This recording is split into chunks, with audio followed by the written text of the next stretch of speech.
Top quality और consistent performance के लिए सिर्फ सिल्वर पंप। टॉप क्वालिटी और कंसिस्टेंट परफॉर्मेंस के लिए सिर्फ सिल्वर पंप, नाम याद रखना। बीड जिल्ह्यातील मसाजोग गावचे सरपंचांची जी हत्या झालेली आहे आणि त्याची जी सुनावणी होणार आहे, या सुनावणीचं लाईव्ह स्ट्रीमिंग करावं अशी मागणी ॲडव्होकेट असीम सरोदे यांनी केलेली आहे। माझ्यासोबत ॲडव्होकेट असीम सरोदे आहेत। सर, नेमकी कशासाठी ही मागणी केलेली आहे आणि त्यातून या सुनावणीवर काय फरक पडणार आहे? मला फार पूर्वीपासून असं वाटते की जसं लोकसभेचं चॅनल आहे, राज्यसभेचं स्वतःचं चॅनल आहे आणि सुप्रीम कोर्टाने अनेक वर्षापासून आता लाईव्ह स्ट्रीमिंग त्यांच्या इथे चाललेल्या प्रोसिडिंगचं सुरू केलेलं आहे। याच्यातून काय होतं, लोकांचा सहभाग वाढतो, पारदर्शकता वाढते, लोकांना कळते की लोकप्रतिनिधी, न्यायाधीश, वकील हे सगळे काय करत आहेत आणि त्या प्रोसिडिंग बघितल्यामुळे एक पारदर्शकता तर येतेच, त्याशिवाय लोकांचं प्रबोधन होते आणि कायद्याबद्दलचा आदर निर्माण होतो। त्यामुळे मी 2007 मध्ये मला वाटते औरंगाबाद म्हणजे आत्ताचं छत्रपती संभाजीनगर तिथे एक परिषद झाली होती। त्या कॉन्फरन्समध्येच मी सांगितलं होतं की सुप्रीम कोर्टचं स्वतःचं चॅनल असलं पाहिजे, हायकोर्टचं स्वतःचं चॅनल असलं पाहिजे आणि डिस्ट्रिक्ट कोर्टचंही स्वतःचं चॅनल असलं पाहिजे, ज्याच्यामध्ये महत्त्वाच्या कोर्ट्सच्या प्रोसिडिंग्स या लाईव्ह केल्या पाहिजे, लोकांना त्या बघता आल्या पाहिजे। बरेचदा काय होते, कोर्टात जे होत नाही ते बाहेर सांगितलं जाते, कोर्टात जे म्हटलेलं नाही त्याचं क्रेडिट बाहेर घेण्याचा प्रयत्न काही जण करतात आणि त्याच्यामुळे लोकांच्या मनात कन्फ्युजन सुद्धा तयार करण्याचा प्रयत्न होतो। तर हा थांबला पाहिजे। या उद्देशाने मत्स्यजोगचं प्रकरण अत्यंत गंभीर आहे, वाईट पद्धतीने खून करण्यात आलेला आहे आणि ज्या पद्धतीने ही संघटित गुन्हेगारी सुरू आहे त्याच्यामधल्या प्रोसिडिंगचा महत्त्वाचा भाग लोकांना बघता आला पाहिजे। अर्थात काही साक्षी पुराव्यांचे काही भाग बघता येणार नाही, त्याच्याबद्दलचे काही बंधनं आखता येतील। सुप्रीम कोर्टने सुद्धा लाईव्ह स्ट्रीमिंगच्या संदर्भात रूल्स आणि काही नियम तयार केलेले आहेत, तशाच प्रकारचे नियम सुद्धा तयार करता येतील। इनफॅक्ट हायकोर्टचं चॅनल असलं पाहिजे, डिस्ट्रिक्ट कोर्टचं चॅनल असलं पाहिजे असं माझं का म्हणणं आहे, कारण की गुजरात, झारखंड, मेघालय, पटना, छत्तीसगड अशा वेगवेगळ्या हायकोर्टांनी आता लाईव्ह स्ट्रीमिंग सुरू केलेलं आहे। ते सगळ्या हायकोर्टाचं झालं पाहिजे आणि महत्त्वाच्या केसेसमध्ये डिस्ट्रिक्ट कोर्टातून सुद्धा लाईव्ह स्ट्रीमिंग झालं पाहिजे। एवढंच नाही तर त्याचं व्हिडिओ रेकॉर्डिंग करून ते सेव्ह केलेलं असलं पाहिजे सगळ्या याचं प्रोसिडिंग, आणि लोकांनी विशिष्ट कालावधीमध्ये ते मागितल्यानंतर त्यांना ते मिळालं सुद्धा पाहिजे। आपण जी सर ही मागणी करता, ही या संबंधित तुम्ही न्यायालयाला तसा अर्ज करणार आहात का किंवा केलेला आहात का?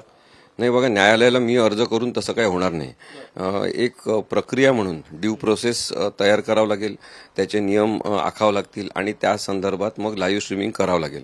माझी एकट्याची ही मागणी नसली पाहिजे, ही सगळ्या महाराष्ट्रातल्या लोकांनी केली पाहिजे, कारण की केवळ या केसचा प्रश्न नाही तर एकूणच पारदर्शकतेकडे वाटचाल म्हणून नवीन न्यायव्यवस्था उभारणी करण्यासाठी लाईव्ह स्ट्रीमिंग असलं पाहिजे आणि ते लोकांना आपल्या घरी बसून बघता आलं पाहिजे। सगळ्यांनी न्यायालयात जाणं आवश्यक नसलं पाहिजे, तिथे गर्दी करण्याची गरज नाही, हे आपण लोकांना पटवून देण्यासाठी सुद्धा असं लाईव्ह स्ट्रीमिंग केलं तर त्यांचा सहभाग, लोकांचा अप्रत्यक्ष सहभाग जो वाढतो, त्यातून कायद्याची प्रक्रिया, प्रश्न कसे विचारले जातात, कायदा किती आवश्यक आहे समजून घेणं हे सगळ्यांना कळेल आणि लोकांचा सहभाग वाढेल। त्याचबरोबर एक उत्तरदायित्व आणि जबाबदारी न्यायव्यवस्थेतल्या सगळ्यांची, म्हणजे ते वकील असतील, पोलीस असतील, साक्षीदार असतील, न्यायाधीश असतील, सगळ्यांचीच एक उत्तरदायित्व आणि जबाबदारी वाढते की लोक बघत आहेत, आपण चांगल्या पद्धतीने कामकाज चालवलं पाहिजे। अर्थात हे चांगल्या पद्धतीनेच कामकाज बहुतेक वेळा चालते, परंतु काही जण न्यायव्यवस्थेमधल्या काही उणिवांचा गैरफायदा घेतात आणि आपण पाहिलेलं आहे की बाहेर जे घडलं नाही ते येऊन सांगणं, नाही त्या गोष्टींचं क्रेडिट घेणं, या सगळ्या गोष्टी होत असतात। त्यामुळे ही पारदर्शकता वाढण्यासाठी लाईव्ह स्ट्रीमिंग झालं पाहिजे आणि लोकांचा सहभाग न्यायव्यवस्थेतला, न्याय प्रक्रियेतला वाढला पाहिजे असं मला वाटतं। संतोष देशमुखांची हत्या झाल्यानंतर आपण पाहतोय की महाराष्ट्रभर त्याचा संताप व्यक्त केला जात होता, मोठमोठे मोर्चे निघत होते। या सर्वांना नेमकं आता न्यायालयात काय चाललंय हे कळण्यासाठी लाईव्ह स्ट्रीमिंग होणं महत्त्वाचं आहे असं वाटतं? लाईव्ह स्ट्रीमिंग त्याच्यामुळेच झालं पाहिजे की लोकांना बघायला मिळालं पाहिजे कामकाज कशा पद्धतीने सुरू आहे। न्यायाची जी मागणी सार्वत्रिक पद्धतीने लोकांनी केलेली आहे, ती न्यायाची प्रक्रिया कशी सुरू आहे याच्यामध्ये लोकांचा सहभाग असला पाहिजे। आणि शेवटी न्यायव्यवस्था कोणाच्या मालकीची आहे, न्यायव्यवस्थेची ओनरशिप कोणाची आहे, तर लोकांसाठी चाललेली लोकशाही जी आहे त्याच्यामध्ये सगळ्याच यंत्रणा या लोकांच्या आहेत आणि लोकांचा सहभाग अशा सगळ्या यंत्रणांमध्ये असला पाहिजे.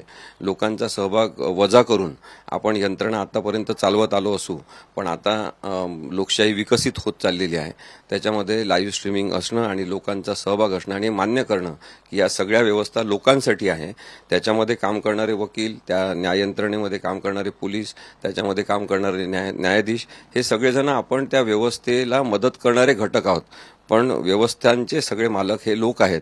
मग लोकांचा सहभाग वाढवण्यासाठीचे प्रयत्न झाले पाहिजे. नक्कीच आपण पाहतोय की बीडमधील मस्साजोग गावचे सरपंच संतोष देशमुख यांची हत्या झाल्यानंतर महाराष्ट्रभर देशभर संताप व्यक्त केला जात होता आणि जे मोर्चे निघले त्याच्यात लाखो लोक सहभागी झाले आणि या सर्व लोकांना नेमकं न्यायालयात कशा प्रकारे सुनावणी चाललेली आहे हे समजण्यासाठी ही सगळी सुनावणी जी आहे तिचं लाईव्ह स्ट्रीमिंग केलं पाहिजे असं मत जे आहे ते असीम सरोदे यांनी व्यक्त केलेलं आहे. कॅमेरा पर्सन सुशांत राऊतसह अजिंक्य धायगुडे, TV9 मराठी, पुणे.